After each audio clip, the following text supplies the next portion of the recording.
আমি কি কাউকে মুনাফেক বলতে পারবো এই সংসদে? না, পারবেন না।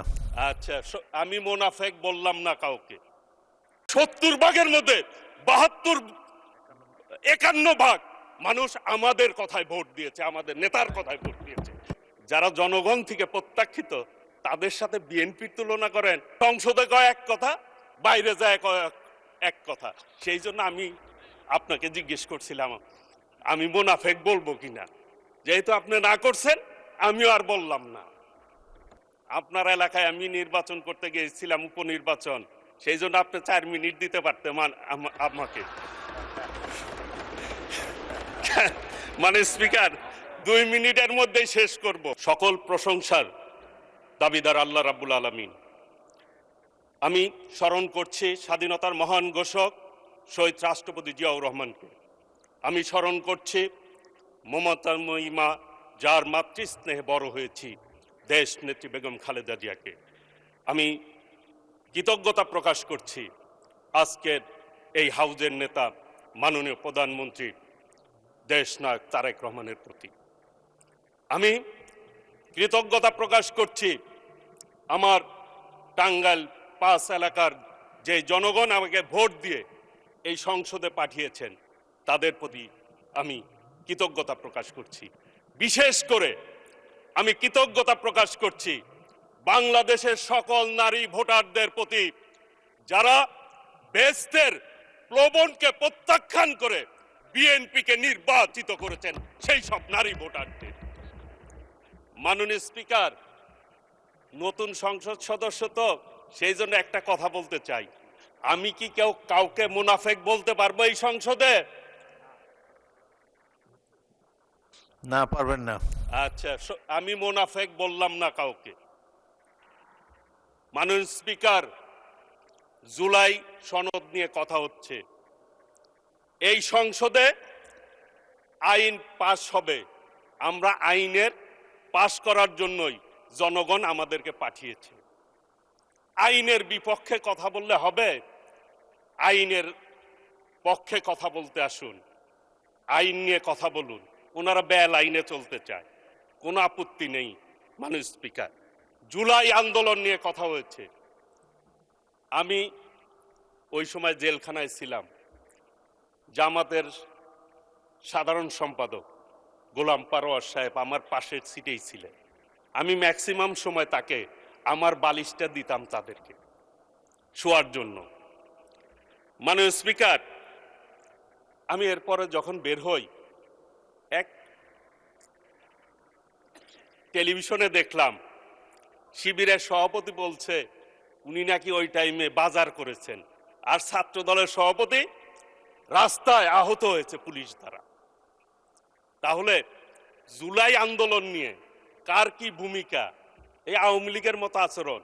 আওয়ামী লীগ 71 মনে হয় যে আওয়ামী লীগই করছে, আর কেউ যুদ্ধ করে নাই, এইরকম আচরণ আওয়ামী লীগ করছে। এদানিং ওই রোগ তাদের ভিতরে ঢুকছে। জুলাই আন্দোলন খালি তারাই করছে, আর কেউ করে না। এইটা বলে আজকের এই সংসদ ঐক্যবদ্ধতা সংসদ।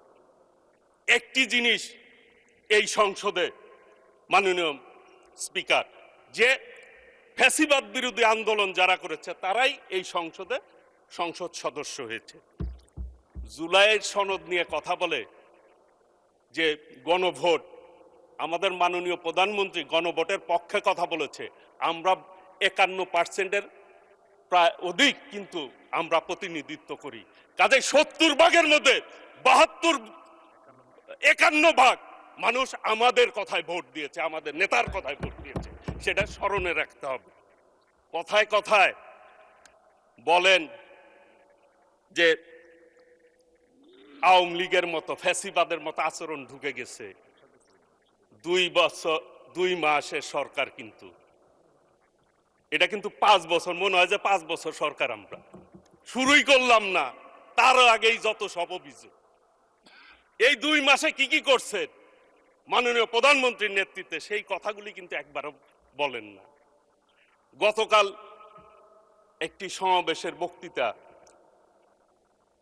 শুনলাম আর কি। বিভিন্ন ইস্যুতে তারা কথা বললেন, জাতীয় ইস্যুতে। মাননীয় স্পিকার, এইটা কিন্তু 8 সালের নির্বাচন মার্কা সরকার না, এটা 14 সালের নির্বাচন মার্কা সরকার না, 18 সালের নির্বাচন মার্কা সরকার না, এটা 24-এর সরকার না, আমির সরকার না, জনগণের প্রত্যক্ষ ভোটের সরকার।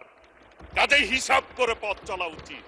কথায় কথায় বলে ফেলেন, নিঃশেষ করে দিবেন কাদেরকে, নিশ্চিহ্ন করে দিবেন কাদেরকে? মাননীয় স্পিকার, মহান স্বাধীনতার ঘোষক শহীদ রাষ্ট্রপতি জিয়াউর রহমানের দল বিএনপি, যার নেতৃত্বে এই দেশ স্বাধীন হয়েছে, এরপরে বাংলাদেশে 3টা গণঅভ্যুত্থান হয়েছে যদি আমরা ধরি স্বাধীনতার পর। 75-এ বিপ্লব হয়েছে, নেতৃত্ব দিয়েছেন শহীদ রাষ্ট্রপতি জিয়াউর রহমান, সেই দল বিএনপি। 90-এ একটি গণ আন্দোলন হয়েছে, তার নেতৃত্ব দিয়েছেন দেশনেত্রী বেগম খালেদা জিয়া। আর 24 আন্দোলন হয়েছে, নেতৃত্ব কে দিয়েছেন? মাননীয় প্রধানমন্ত্রী সহ বাংলাদেশের আপামর জনতা। সেটি কিন্তু আমাদের মাননীয় প্রধানমন্ত্রী সবাইকে সম্পৃক্ততার কথা বলেছেন।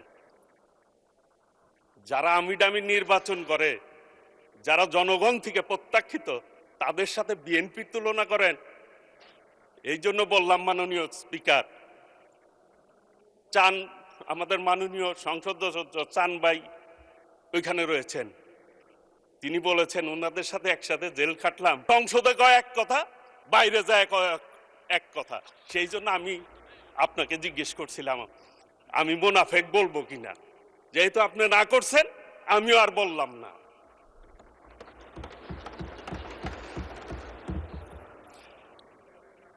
একটি কথা বলতে চাই, এই 2 মাসে বিএনপি যে কাজ করেছে, যে কাজে হাত দিয়েছে, অন্য কোন সরকার মাননীয় প্রধানমন্ত্রীর জায়গায় থাকলে এই ধরনের সাহস করতো না। মাননীয় সদস্য